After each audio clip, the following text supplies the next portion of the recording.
Group on Jammu and Kashmir, جو ہمارے لیے ایک بہت ہی ایک امپورٹنٹ کانٹیکٹ گروپ ہے، اس کی میٹنگ ہوئی اور جہاں پر ہم نے اور تمام فارن منسٹرز جو اس کے ممبرز ہیں انہوں نے کشمیر کے جو ہمارے مسلمان ہیں کشمیری بھائیوں کی وہ بڑے ہی واضح الفاظ میں انہوں نے ان کی حمایت کا اعلان کیا، بلکہ انہوں نے وہاں پر جو انڈیا نے وہاں پر آکیوپائڈ کشمیر میں جتنی بھی انسانی حقوق کی پامالی کی ہوئی ہے اس کی بھی نشاندہی کی، اور جو ان کا جو رائٹ آف سیلف ڈٹرمینیشن ہے in accordance with the UN security council resolutions, اس کو جلد از جلد امپلیمنٹ کرانے کے لیے انہوں نے اس پہ زور دیا۔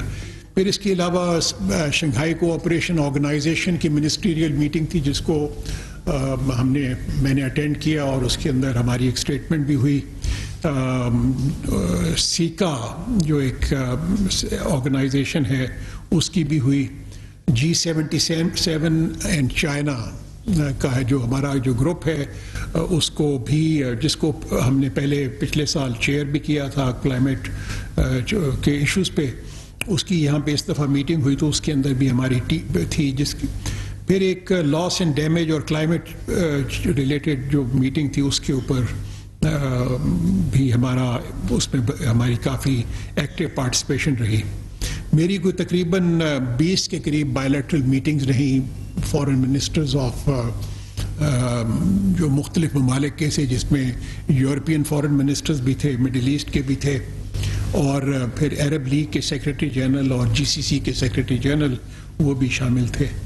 میرا بھی وہاں پہ میڈیا انٹریکشن ہوا، TRT ورلڈ تھا، الجزیرہ تھا، اور پھر UN کورسپونڈنٹ ایسوسیشن اس کا بھی ہوا، اور پھر جو تھنک ٹینک جو انٹریکشن تھا اس میں ایشیا سوسائٹی ہے، اور ایک ہماری US Pakistan business council for international understanding, یہ بہت ہی ایک اہم بزنس فورم ہے جس کے CEOs نے، ممبرز نے آ کے، جن کے ساتھ میری میٹنگ ہوئی، اور ان کا ایک ڈیلیگیشن جلد پاکستان میں بھی آئے گا۔ مقصد یہ تھا کہ ان جو US پاکستان کے بزنس مین ہیں وہ زیادہ سے زیادہ پاکستان کے اوپر توجہ دیں انویسٹمنٹ کے لیے۔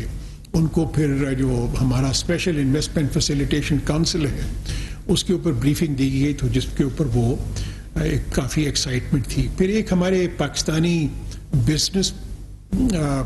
امریکن بزنس مین کا ایک گروپ ہے جس کو P21 کہتے ہیں، تو ان کا ڈیلیگیشن بھی آیا۔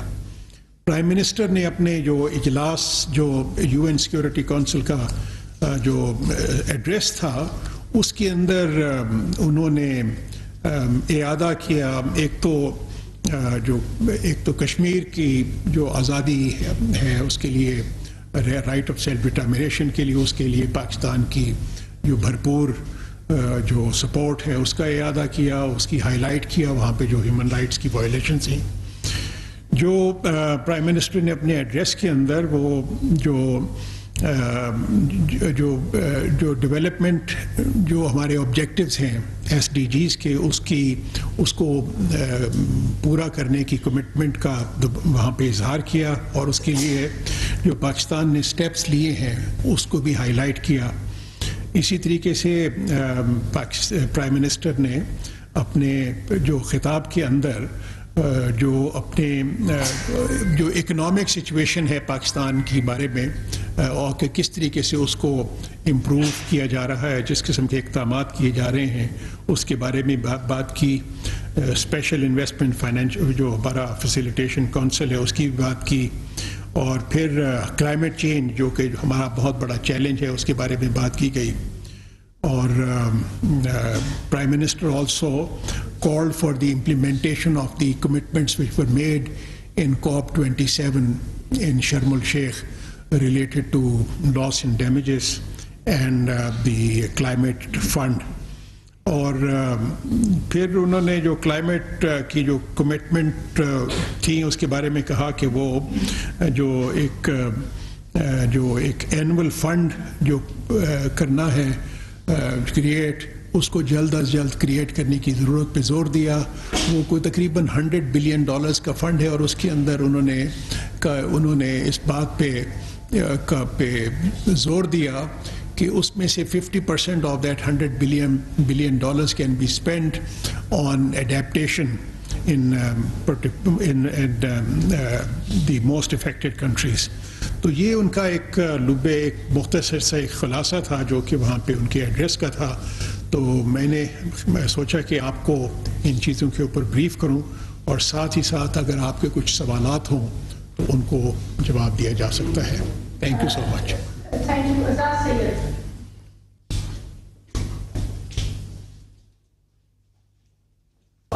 بہت شکریہ. منسٹر صاحب, جس وقت آپ پرائم منسٹر کے ہمراہ وہاں پہ دورہ کر رہے تھے تو ایک اور ڈیولپمنٹ سعودی عرب اور اسرائیل کے درمیان میں بڑی نوٹ کی گئی اور یہ خبریں بھی آئی کہ 7 ممالک جو ہے سعودی عرب کے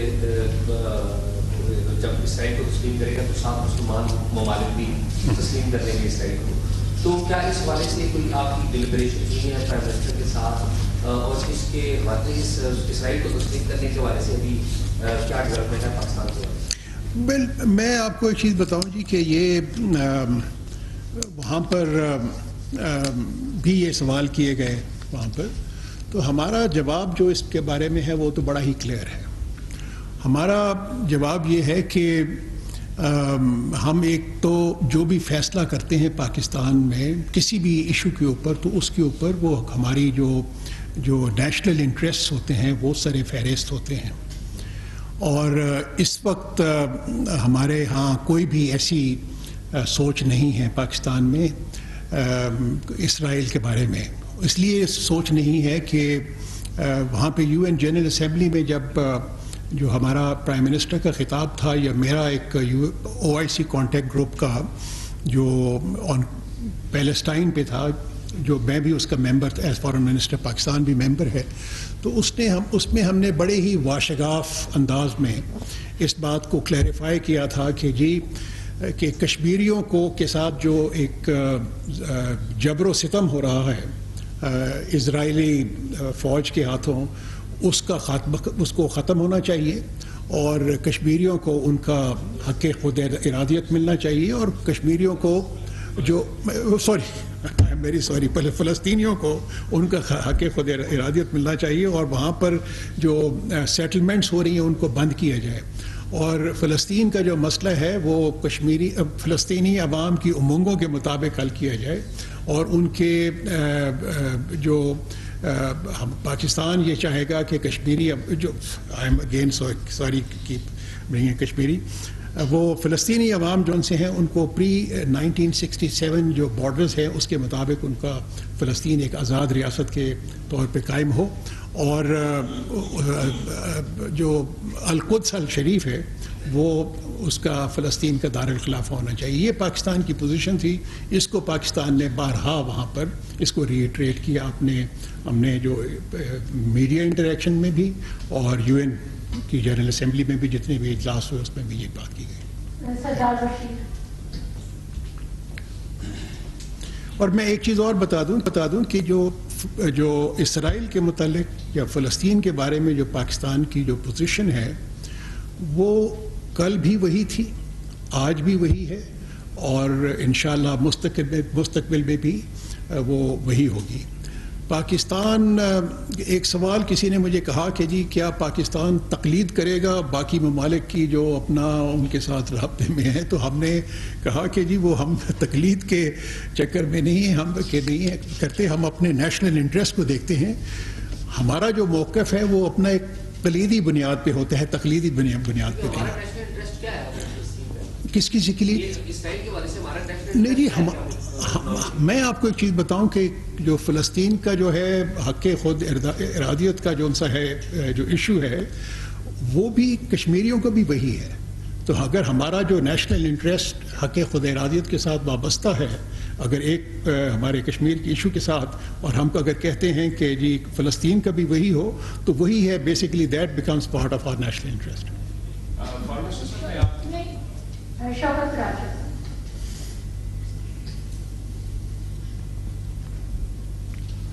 Thank you, sir. Canadian Prime Minister Justin Trudeau is in the news for many reasons. But one relevant reason is that he was yesterday asked by his leader of the opposition that he spent $61,000 million for going to New York, and what have you brought back? So my question in that context is, which is a public question today here, that why not many counterparts of the Prime Minister, they spared time for our delegation, as you yourself very rightly pointed out that you had 20 bilateral meetings, but we lacked the meeting with the head of government or head of the delegation who was there.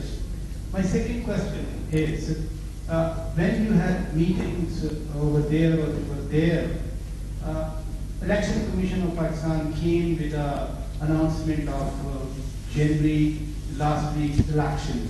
So how was the response in your meeting from different world leaders who have been talking about election in Pakistan? Thank you, sir.